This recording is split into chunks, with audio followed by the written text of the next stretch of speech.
What if one other GM says, you know what, let's go do this to Cutter Gauthier and really put the screws to this guy, or go after another restricted free agent of the Anaheim Ducks while there's blood in the water. If these guys start ganging up on different teams, oh man, it would be priceless. If that happens, I feel like those GM meetings they have every year in Florida or whatever, Pat Verbeek's going to be walking in there and just suckering guys.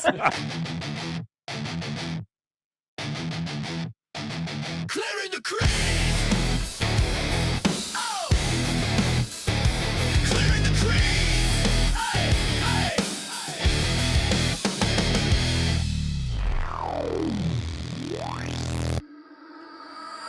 Happy summer, everybody. It's the Clearing the Crease podcast powered by Ozune Well Played, alongside the Calder Trophy winner, Andrew Raycroft, the Stanley Cup winner, Mike Commodore, Commie. I'm Cbulski. Just a reminder, everybody, if you're enjoying the show, the content that we bring you between the podcast, the add-ons through social, be sure to like and subscribe to our YouTube channel. And if you listen in audio form, hey, don't forget, leave us a 5-star review on Apple or Spotify, and make sure you are following along on all the social channels as well. Instagram, X, TikTok, or wherever else you are finding us.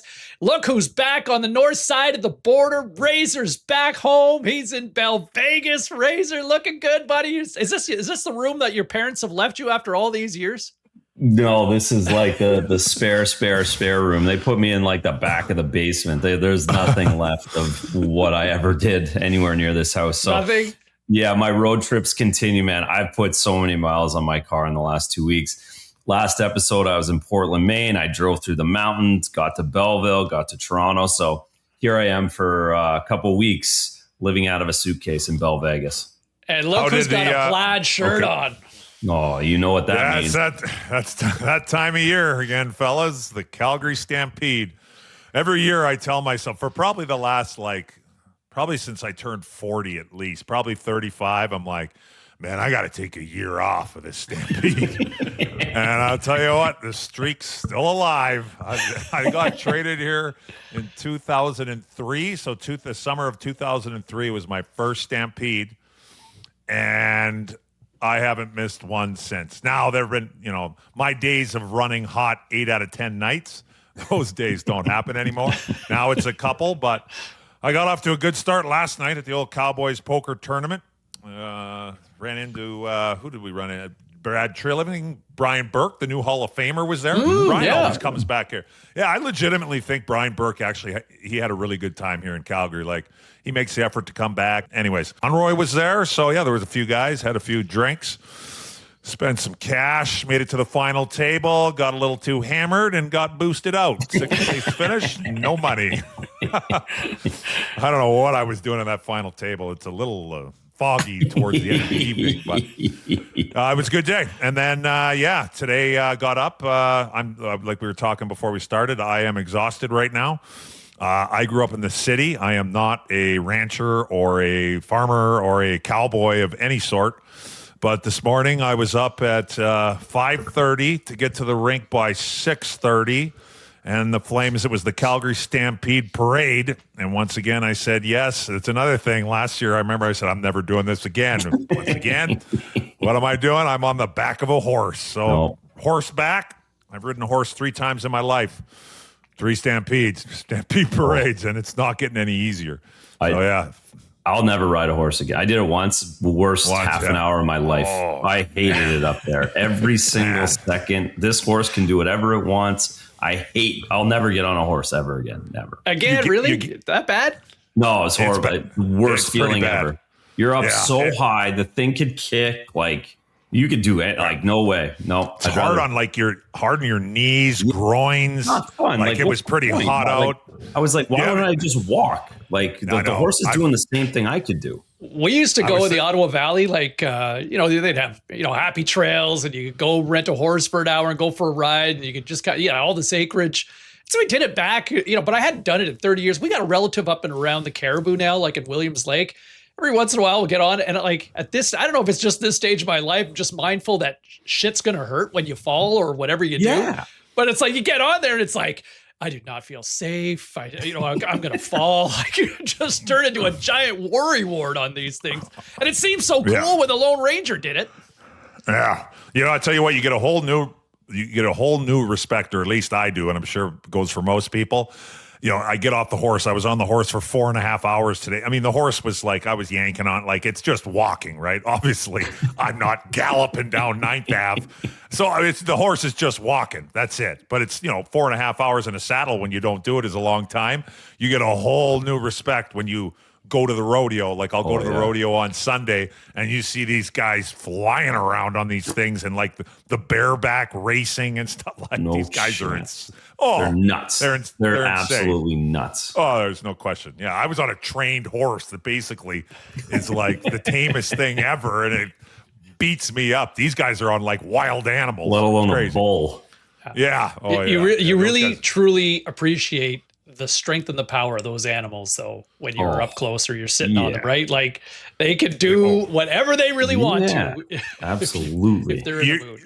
Last, and then we'll move on. Years ago, like, actually, it was after we went to the finals, was the one year at the Stampede here where I was like, I actually got treated like a VIP. That was my first parade, like, and then they have this service. They still treat you like a VIP a quarter of a century No, they do. later.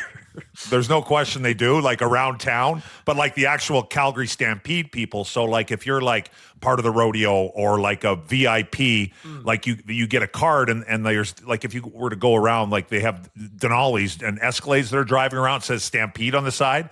And so you can call, and I mean anytime during the day, anytime at night, and they'll come pick you up and give you a ride whenever. So that was a great Stampede when I had that little. Unfortunately, that only lasted once. I used that thing to its max. But that same year, I went and did watch the bulls close to it, and then went in. I had a pass to go like underneath. So underneath the infield at the Calgary Stampede, unless it's changed, but I'm sure it hasn't. That's basically like the medical room, like. So you see these guys, I tell you what, you think hockey players are tough. Oh. Go do a lap of the infirmary. I'll just call it the infirmary.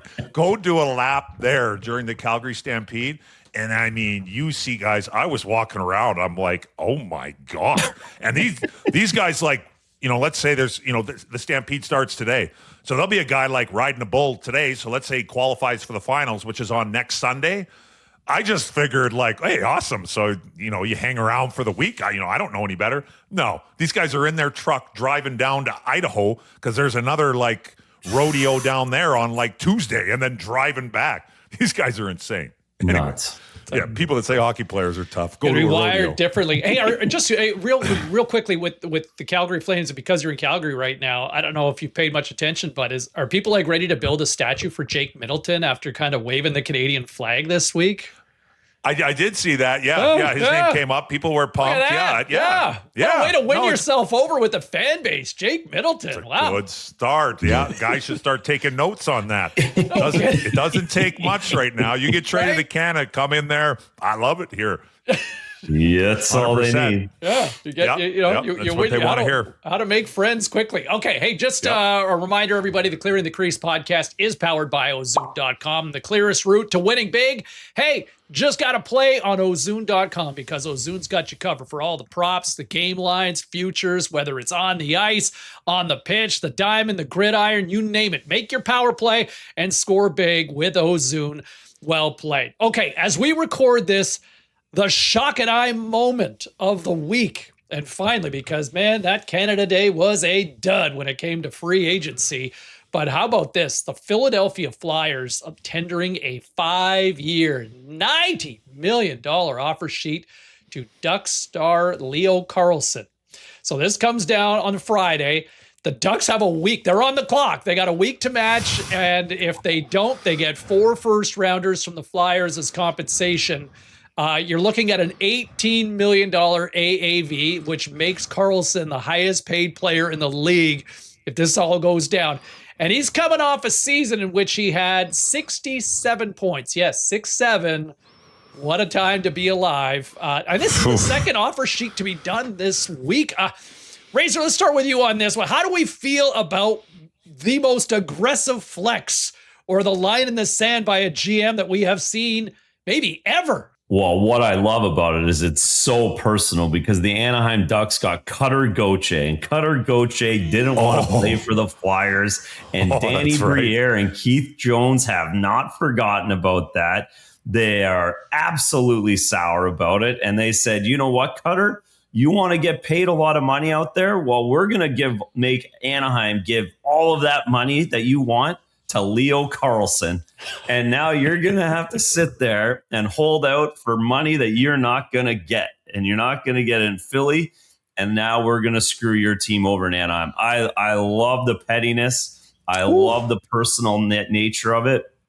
And what a story. What a story we all get to chew on for the next week and see what Anaheim does. Because at the end of the day, too, it's great business for Philly. They give up 4 first-round picks for Leo Carlson. If they have Leo Carlson, those picks are going to be in the 20s for the next 4 years, folks, because that guy can play, and the Flyers have a good young core. So I love it all around, just from the pettiness and the business-wise. It's a lot of money, but you can make it work with this cap going up.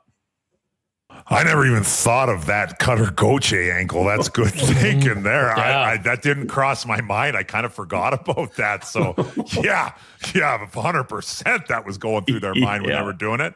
Yeah, I mean, I agree with everything Razor said. I mean, I haven't seen enough Duck games, I guess. Obvious. I mean, it's a pretty big gamble for Philly, though, too, right? Like, $18 million is a lot of cash. And yeah, I mean, if obviously they're banking on him, he's better than a 67-point player moving forward. And hey, who knows? Maybe that's a great gamble. Maybe he's putting up 100 points a year, coming up here. So yeah, very interesting. But yeah, I completely forgot about that coaching angle.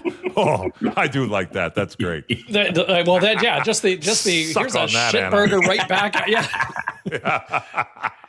Here's a shitburger right back at you. So I guess the only thing, health permitting, right? You're talking about a guy who was a second overall pick in 23, had to miss the Olympics this past year. But you're right. Like, I mean, he leveled up in the playoffs. The guy was a point a game player as the Ducks went to 2 rounds. So, I mean, this guy's going forward. You're signing him. You're planning on having him probably for the next decade at least, right into his 30s. Well, that's for sure.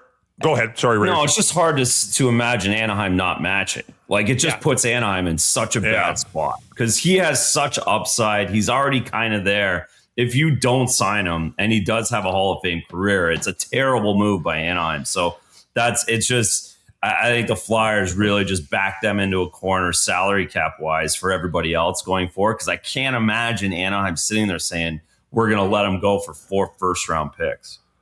So how does that? So we're crystal clear. So is it? So let's say they let him go, which I agree. I wouldn't think they would, but let's say they do. So is that they get the first round pick for the next 4 years? Yeah. Okay. So wherever that falls. Okay, gotcha. Yeah. You're right. Which probably shouldn't be in the top 10. No, it shouldn't be a good player. No, they're trending in the right direction. Yeah. Well, and it's remarkable to see. You just have to imagine just how competitive Pat Verbeek is and how this guy's got to be just seething, right? I mean, look at the games of hardball he has played with everybody since becoming the GM, right? Like, he basically mofoed Trevor Zegras out to Philadelphia, right? It was like, I'm done with you. Didn't want to pay him. Just like the stubbornness. Look at all the veterans that wound up walking this summer because he didn't want to pay those guys or keep all these veteran players around. So, like, this guy has tried to manage the cap, and then all of a sudden somebody just throws a grenade into the front office. And guys, what if one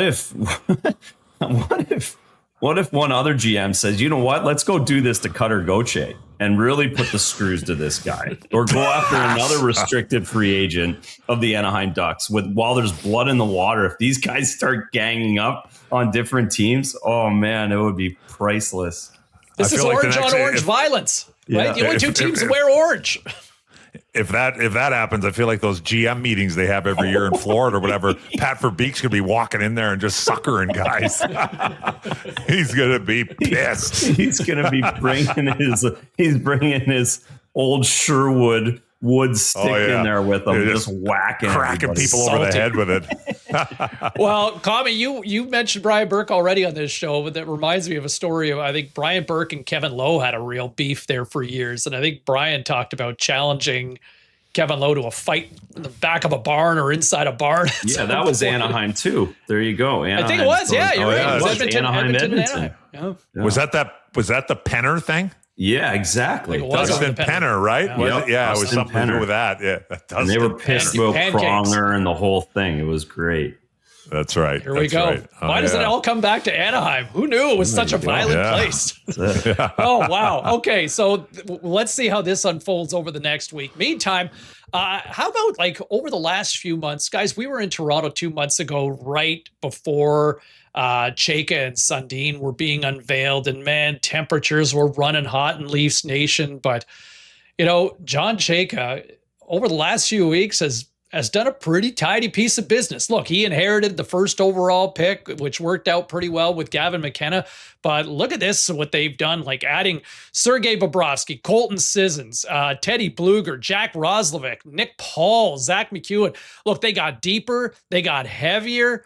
I guess the question is, how much better are they with goaltending with a guy who's a future Hall of Famer Razor, but at 3 years, I think a lot of people wonder about this contract. I mean, what is Bob at this stage? Well, Bob wasn't great last year, and you hope that was because of Florida and the situation. You can get a little bit closer to that Stanley Cup thing. So you have the duo, the Stanley Cup duo. You have Stolarz. You got to imagine he's still going to want to play more games than he did last time he played with Bobrovsky. I like it for a year or two. I think what the Leafs have done and John Chayka has done, and we got our Joe Bowen episode coming out later this week, and he was beside himself a couple months ago, to your point, right, Cball? Like, no one knew what was going to happen. I think what they've done, what Chayka's done, what Mats has done is made this team respectable again, at least on paper. Compared to what the season-ending roster was to what it is now, the thing's respectable. I'm not sold on their back end. I'm not sold on their moves on the back end and what that really does for them going forward to win. But they're respectable. They're going to be. They're not going to just lose games over and over and over again, especially on home ice with the forwards and the goaltending that they have now. So in that respect, I like the Bobrovsky signing because you had to do something there in Toronto to stabilize everything. Yeah, I don't. Yeah, the Bobrovsky. Sorry, I mean, without pulling his stats up, and I know he is a future Hall of Fame goalie. Don't get me wrong; he's had an incredible career. I'm not ripping on Sergei Bobrovsky, but at the same time, I feel like before they went on those runs to the finals and won a couple cups, like Sergei Bobrovsky, you know, we went from Columbus to Florida, right? For 4 or 5 years.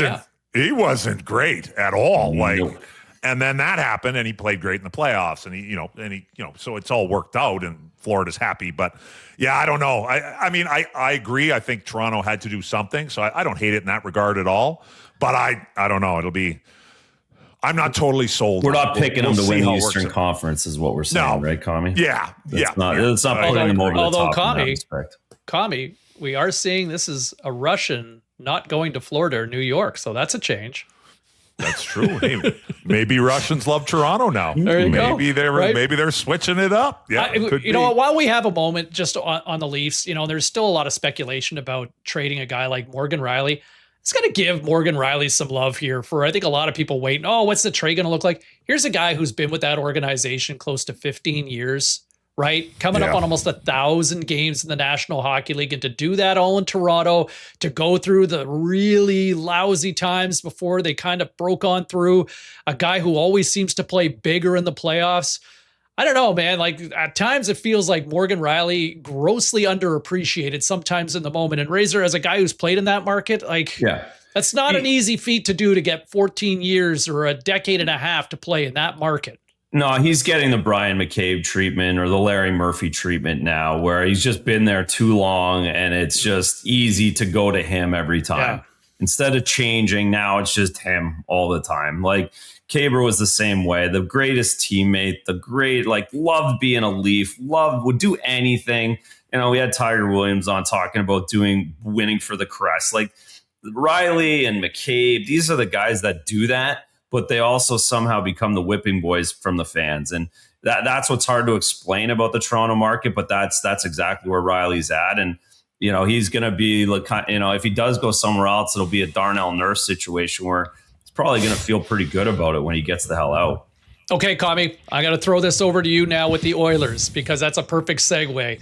That is a perfect segue. What a week for the Oil. I mean, how about they move on from Darnell Nurse and there is no salary retention on that 9.25. They bring back Kasperi Kapanen. They lock up Ryan Shea, another late bloomer here who's getting paid with 5 years times with a $4 million AAV. And they also bring in Stanley Cup champion Freddie Anderson between the pipes. What do you make of what's happening in oil country just north of where you're hanging and banging right now? I mean, I will say that, I'm hearing a lot about the old Oilers around here. Really? Yeah, I mean, I don't know a whole lot about Shea, but they have made some good moves. I can't. Look, I'm probably going to spend most of this year just absolutely torching the Oilers, but I'm trying to be fair about this too. So I don't want to sit here, and I'm not a huge fan of Stan Bowman right now, but I will say I like what San Jose has been doing as well. Like, I'm not ripping on them either, but I cannot believe they got rid of Darnell Nurse and didn't retain any money. To me, that's crazy. Like, I think, and he's got what, 4 more years left at 9, Yeah. It's not a year. I mean, like I said, and I think Darnell has gotten better over the last couple of years, and I've eased off. He's stayed on his feet. He's not sliding around like a Zamboni, like he's better, but I'm like, and I know San Jose needs like penalty killers and stuff like that, but I'm like, 9.25, you're eating the whole thing for the next 4 years? Like, anyway, so I guess I'm not with the Sharks on this one. And I guess I kind of got to say, I mean, Bowman did. If somebody would have told me the Edmonton Oilers were going to trade Darnell and not have to retain anything, I would have said there's no chance. There's no way that's going to happen. So I got to give kudos to old Bowman on that move.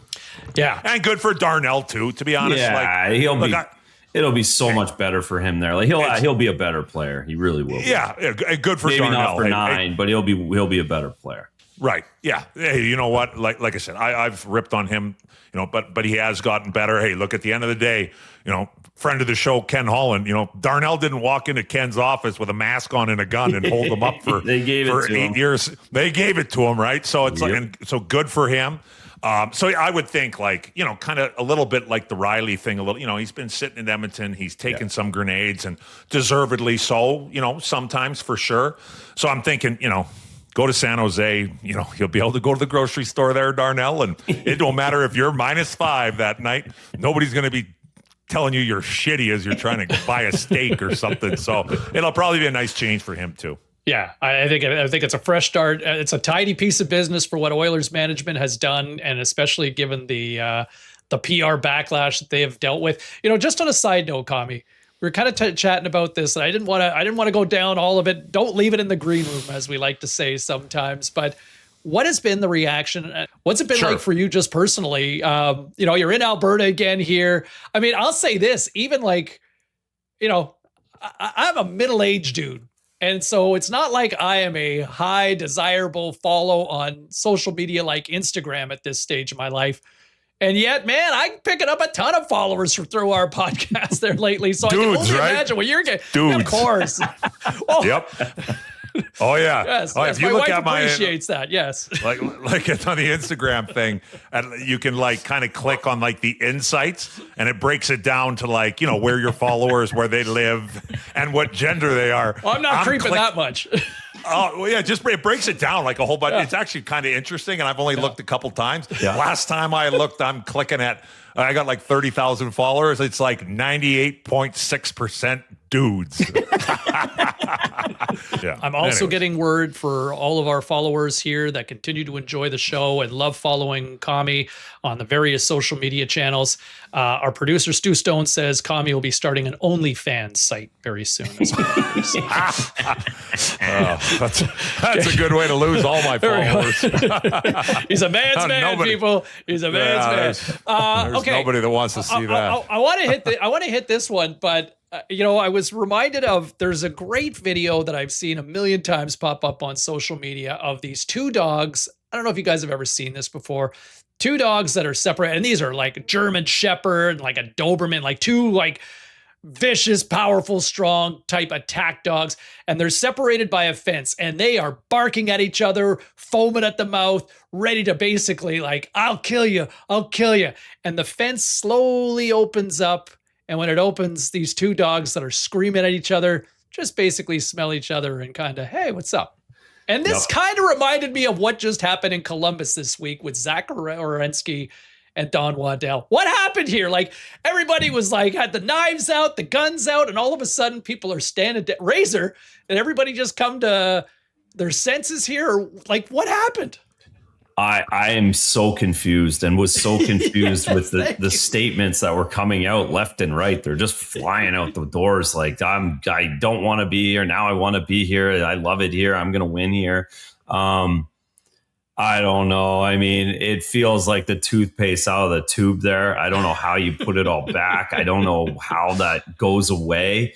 Obviously, my guess would be Zach Werenski's phone was buzzing like Commie's does when he talks about Babs, and he got a little bit gun shy on the response that he was getting and maybe some of the feedback he was getting on what he was doing, and then again to turn down the deal to Dallas.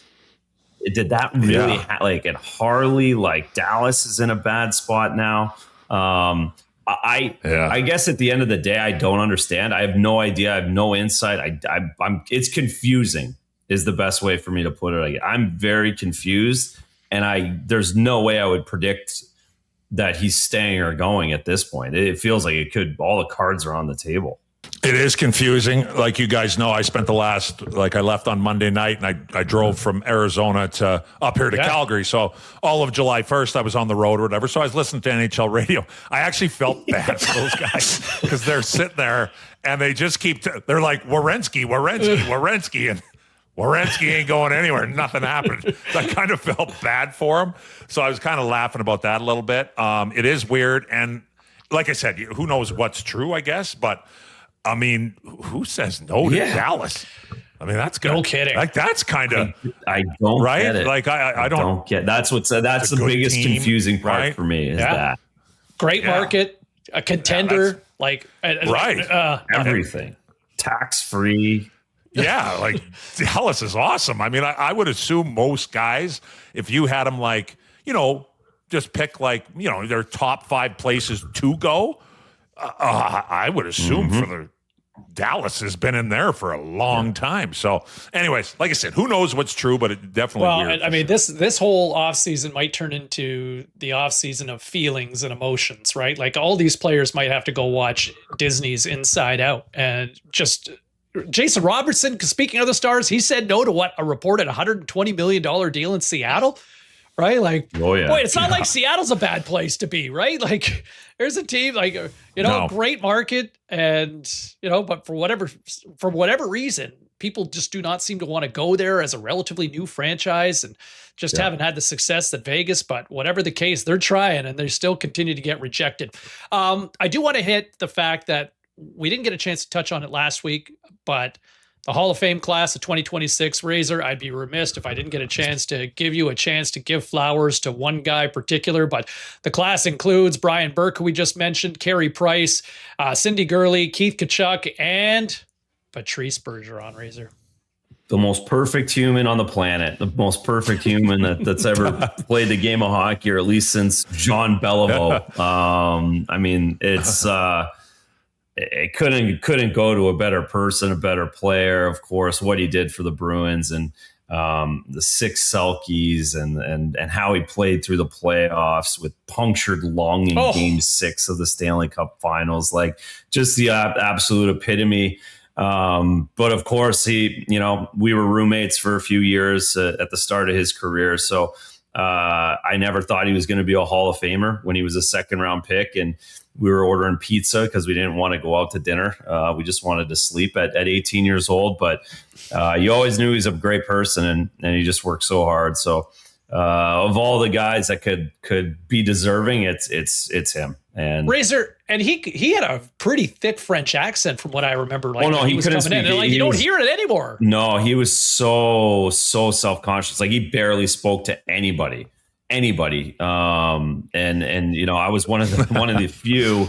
But yeah, and then it was, you know, obviously I got traded. I'm bouncing around. I come back and I'm like, hey, Patrice, how you doing? I'm like, he's speaking like with a Boston accent. I'm like, what's going on here? Like, how did you get good at that too? Like, come on, dude. You like the only thing, like your bad accent was like the only thing negative about you, and now you've got a perfectly good Massachusetts accent.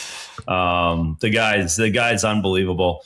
I think it's simple, like, just to talk about like how good he is. Like, I sent him messages. He got his jersey retired 3 days earlier. So, you know, I sent him a message about that, literally right back. And he got 500 messages. I'm not saying it's because of me. I mean, I know he got back to everybody he was messaging, and he's still sitting there with his kids and his wife, and they're perfect too. And then he does the same thing on Monday, right back, a joke about it, a laugh about it, and moving on. And he did that 700 times, I'm sure. So he's everybody says he's the best, and everyone says he's perfect. And I promise you, I couldn't be any less positive about a person. That's who you want your kid to marry, your daughter to marry. Like, it's crazy. Commie, is there a Hall of Fame inductee that comes to mind for you that you're just happy to see? Yeah. I mean, you know what? I never played for him or anything, but over the last few years, you know, I've been around Brian Burke a decent amount.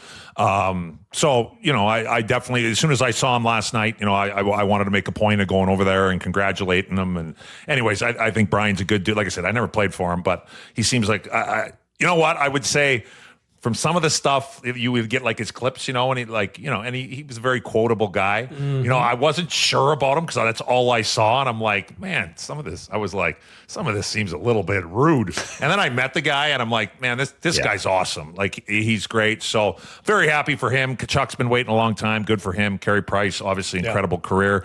Bergeron, like, you know, I always kind of laugh a little bit. Was his first year pro was right before the lockout? Is that right? Yeah. Okay, so I didn't know much about him, and then that lockout year, he went to Providence, and I was playing in Lowell, so we played Providence 12 times that year, and I didn't know anything about him, and I'm like, okay, and he's not real flashy, you know what I mean? Like, it wasn't like he wowed you or anything like that, but I remember, you know, I got to see him 12 times, and I'm like, this guy's pretty good. Like, God, who's this Bergeron guy? This guy's good as the Providence power plays just lighting us up. But anyways, yeah, happy for all of them. Like I said, we can always have those conversations. You know, you do the Hall of Fame thing and people go negative on, you know, Rod's not in, but happy for the guys that do get in. So we just touched on Jonathan Toews calling it a career, and Carey Price was in that World Junior with Toews, you know, 2007 in Sweden. I'll just say this quickly. The thing that stands out for me covering Price, he got cut the first time he tried out at the World Juniors. And I'll never forget, he was sitting there with, you know, a half dozen of the players that had been cut, waiting to go back to their respective junior teams. And he sat there on the couch, and all the players who made the team, they were going out for a photo shoot. This was in Vancouver that particular year. And so this was 2005, Christmas, or New Year's 2006. And Price is sitting there in the lobby, I think of the Westin, and he just kind of doesn't really say it to anybody directly, but just kind of says it to whoever is listening. And he just says, you know what? And he's kind of looking off at all these players celebrating with their Team Canada tracksuits. And he just says, you know what, screw this. Like, I'm going to come back here next year and I'm going to dominate. And true to his word, he came back and put on one of the performances of a lifetime in the World Juniors. And I just quickly about Brian Burke, I don't think I'm hosting this podcast today without Brian Burke. And I just covered him for 4 years in Vancouver. Quotable Commie, as you mentioned, and you know, giving me access to, you know, have those interviews and have that time with Brian Burke, and he kept me accountable. And there were definitely times that I chewed my head off, but you know, he treated me with respect and gave me the opportunity. But I think a lot of those interviews gave me the platform for my days at the Score that really kind of helped put me on the map and eventually took me to other places. So yeah, super happy for Brian Burke as well. Okay, fan question of the week. Here we go. Remember, use the hashtag AskCTC on any of our social media platforms or on YouTube. And this week, here is Mark, who says, boys, want to know if any of you like fishing? And if so, any stories of catching a big one or losing one? Random question, I know, but if you do like fishing, he's offering us an invite to come on out to Lac Suel up near Dryden. Ooh, I'll That's do like that. Pronger. I'll do that. That's what Pronger territory. The Kenora, muskies yeah. there. Yeah. Give me the There you muskies. go. Exactly. That's like Mike Richards, Nigel Dawes, Chris Pronger sort of territory. So Lac Suel, that from Mark. Okay, any fishing story? Like, you know what? Very rarely have I gone fishing. So, No. Razor, you got one? No. I'm not I live right on the, I'm here Bay in of Quinte. Belleville. This is Bay of Quinte. This is, walleye, pickerel territory for sure. Not a big fisherman though. Would rather go on the golf course before I had never been a fish guy.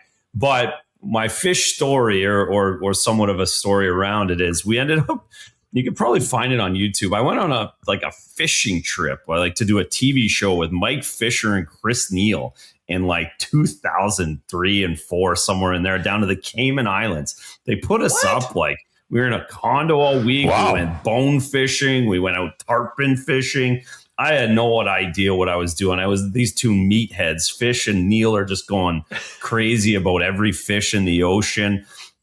And the thing I remember about it most was I was the only guy catching bonefish on the day. And all they wanted to do, that's like the whole reason I don't even know what a bonefish is. It's just this like little fish that's like this big.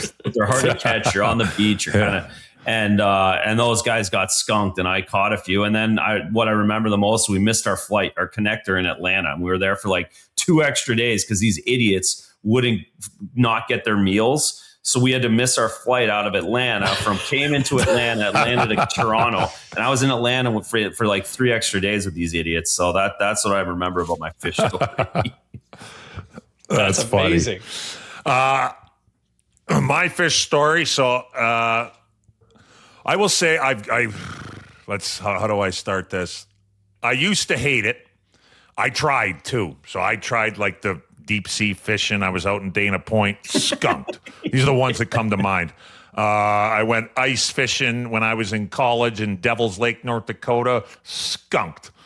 When I went out for rods after we won the Stanley Cup in 2006, after the parade day, I stayed there for an extra day or whatever. These guys all want to take me salmon fishing. 2 boats go out. I'm in one boat and then Rod's in the other. My boat skunked. The other boat catching everything. So I want to say that was probably about the last time. I'm like, I'm done with this. I'm like the worst luck ever. And I didn't touch a fishing rod until I went, would be probably 6 or 7 years ago now. I went to the Dan Cleary hockey school in Newfoundland. And we did some different, I was there for 9 days. Just thinking about it. I mean, I think I'm tired now. After 9 days Like the water version of the Stampede. Oh my God! I got Screech. I was just gonna say 5 times. I'm like, that's just full of screech for 9 days. Oh God! It's like I thought we'd do this once. Why do I have to do it every night? Every meal. That's right. But Dan and his father, so his dad just passed away a few months ago, but Kevin Cleary, I believe his name was. Very, very nice guy. First time ever meeting him. Went out to Dan's hometown and hung out. And we went fishing. So I'm like, hey, I tried to like talk my way out of it, but they weren't having it. They're like, you're coming fishing. I'm like, all right. So we go out there in these like we're in the ocean, obviously. Not too far out, but we're out there a little bit. We're in these like pretty like simple boats. And like, you want to talk about gear. It was like these, to me, it seemed like I'm not a fisherman, but it seemed like, I'm like, this is kind of a using worms out in the ocean here. It seems like, but I tell you what, every time I got a video somewhere, I got to find it. I tell you what, we were drilling fish all day. Like you couldn't not catch a fish there. So I will say I've come around on the fish and I haven't gone since. Like I'm not into it, but I will say my last fishing experience was a great time. So maybe we should take them up and go to Lac Suel. Let's do it. Isn't that correct me if I'm wrong, but that's like kind of north of Minnesota, right? Yeah, much north, like north of Winnipeg. Okay. Yeah. Like kind of that northern Ontario, sort of Alberta. Yeah, you're up there. Okay.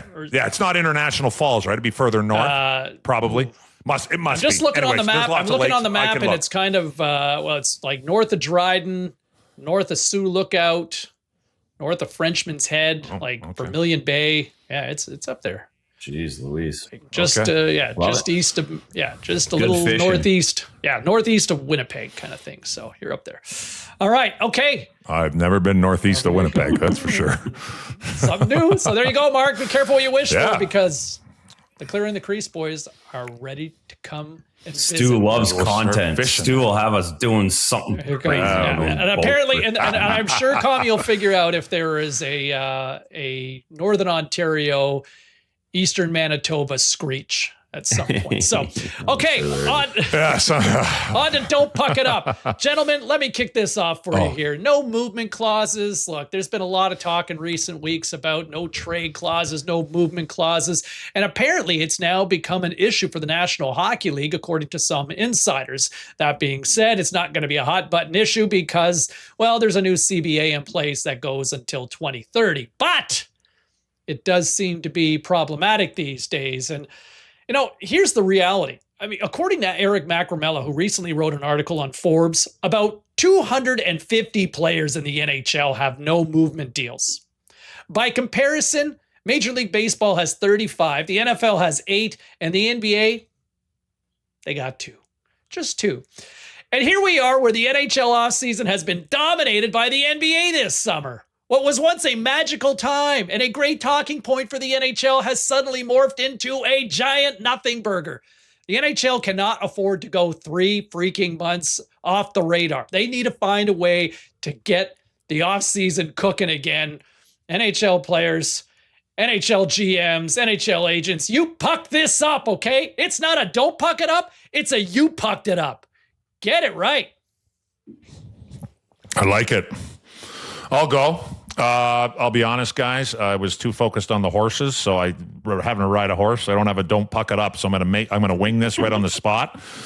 I spent 21 hours or so, probably 22 to whatever my drive time was, listening to Sirius XM radio, and I was listening to a lot of NHL radio, and I was actually listening to a lot of soccer. I'm not a huge soccer guy. I'm a big Sporting Kansas City guy because my buddy owns it, but I can't say I know a lot about it. I will say, listening, I was surprised. I don't really know what they're talking, like sort of, but not really when they're talking about different plays, right? So I can't really envision it. But I tell you what, I really enjoy listening to those soccer announcers with like their accents and the different words. They have good words, huh? Vocabulary is great. Oh, yeah. Like I was sitting there, I'm dying laughing, listening to these guys. I'm like, man, these guys I got to start watching more soccer.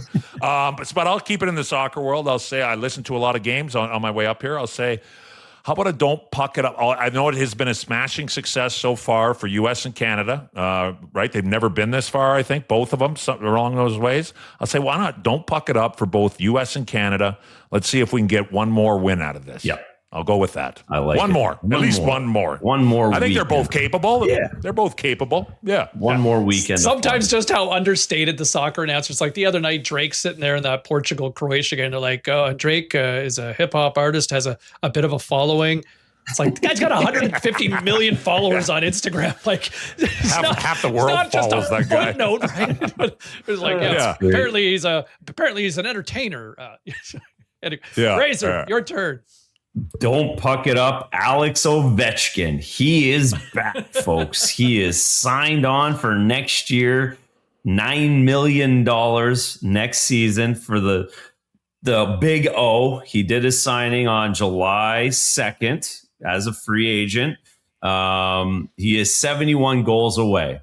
He is 71 goals away from hitting 1,000 regular season goals in the NHL. He had 32 next year. So you know what, Alex?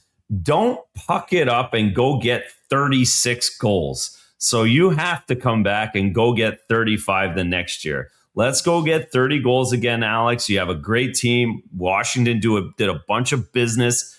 Alex Ovechkin, don't puck it up and get 1,000 goals in the next 2 seasons. Ooh, God. Woo. Yeah. God, he's back. God, I thought it was that was it for him. I thought he was going to be kicking up in Russia and calling it a day. 2 days ago, I thought he was done. I didn't think it was happening. Did you see that bonus? 1,000 goals, man. Did you see that bonus he gets? What bonus? So he's like, his base salary is like $1 million, and then he gets a signing bonus of about $3 million. And then if he plays 10 games, it kicks up like another 5 million up to Yeah, the you get nines. 3.75 for playing 10 games. What a bonus. Oh, that's Ah, good. man. Must be nice. God.